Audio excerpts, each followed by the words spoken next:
দেওয়াল বা পোস্টারে লিফলেট বা বিজ্ঞাপন সাঁটানোই পেশা কালীপদর।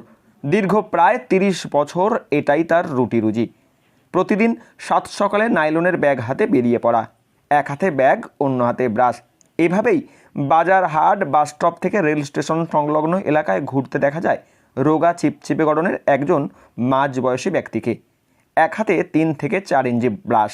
এই ব্রাশই হলো তার কাজের মূল অস্ত্র। ব্রাশের সাহায্যে দেয়াল পোস্টারে আঠা লাগিয়ে কাগজের বিজ্ঞাপন সাঁটা। যখন যেমন রোদ পড়ে সেরকমই কাজ হয়। হেঁটে হেঁটে কাজ হয়, বৃষ্টিতে কাজ হয় না।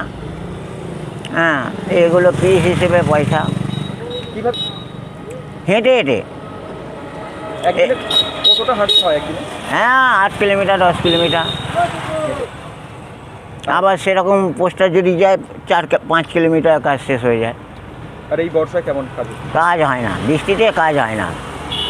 কাজ থাকলেও কাজ হবে না, কেন ছোটো জগন্নাথ আর সংসার।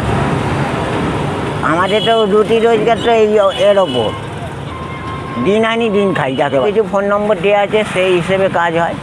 সংসার চালাতে উপার্জন করতে হলে পরিশ্রম। তবে এই কালীপদর উপার্জনের পথ অন্য 5 জনের থেকে একটু আলাদা। তার উপার্জন হলো বিভিন্ন এলাকায় বিজ্ঞাপন লাগানো। একদিন বিজ্ঞাপন লাগিয়ে যা আয় হয় তাতে সংসার খরচ উঠে যায়। তবে এই বর্ষার সময় তার দারুণ সমস্যা। ঘর থেকে বেরোই 7টা 8টা। সঙ্গে কি নেন? এই আটা মাটা নিয়ে বেরোই।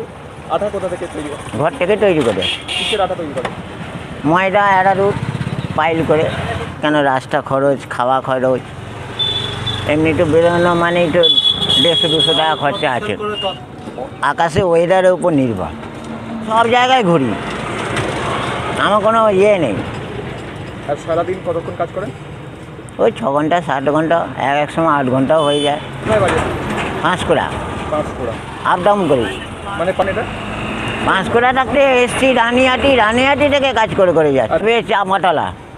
এই ধরলাম পার্টি বলবে সেই হিসেবে কাজ হবে। যে কোনো জায়গায় চলে যান? হ্যাঁ, পার্টি যখনই বলবে আমাকে সেই জায়গায় যেতে হবে। হাওড়া, মেদিনীপুর, হ্যাঁ, কোথায় যান? সব জায়গায়, খড়গপুর, মেদিনীপুর, সব জায়গায়। এদিকে বজবজ টজবজ সব। আচ্ছা। এদিকে সরিষা, ওদিকে আমতলা, ডায়মন্ড। কী রেট আছে এগুলো? এগুলো 80 পয়সা করে, একটু বড় হলে 1 টাকা। আবার মাঝে মাঝে কম্পিউটার পয়সা এসে যায়, তখন তার আলাদা রেট। আর আটা আমাদের, কেন ও তো আর দেবে না। ঠিক আছে। ময়দা, অ্যারারুট দিয়ে বাড়িতে তৈরি আঠা সঙ্গে নিয়ে বের হয় কালীপদ। এই বিজ্ঞাপন সাঁটার কাজ একদিনে যা আয় হয় তাতে সংসার চলে যায় তার কোনো মতে। তবে এই বর্ষার সময় দারুণ সমস্যা। বৃষ্টির জন্য দেওয়াল পোস্টার ভিজে, যে কারণে বিজ্ঞাপন সাঁটানোর দায় হয়ে পড়ে। বর্ষায় দারুণ অবস্থা, কাজ হয় না, সংসারে অচল অবস্থা। এমনও দিন যায় যেদিন উনুনে হাঁড়ি পর্যন্ত চড়ে না বলেই জানায় কালীপদ। প্রায় 30 বছর এভাবেই বর্ষার সময় রোদ্দুরের আশায় ঠাই চেয়ে থাকে সে। রোদ্দুর দেখা দিলেই বিজ্ঞাপন সাটিয়ে তার হাঁড়ির খরচ জুটবে। হাওড়া থেকে রাকেশ মাইতির রিপোর্ট, লোকাল 18 বাংলা।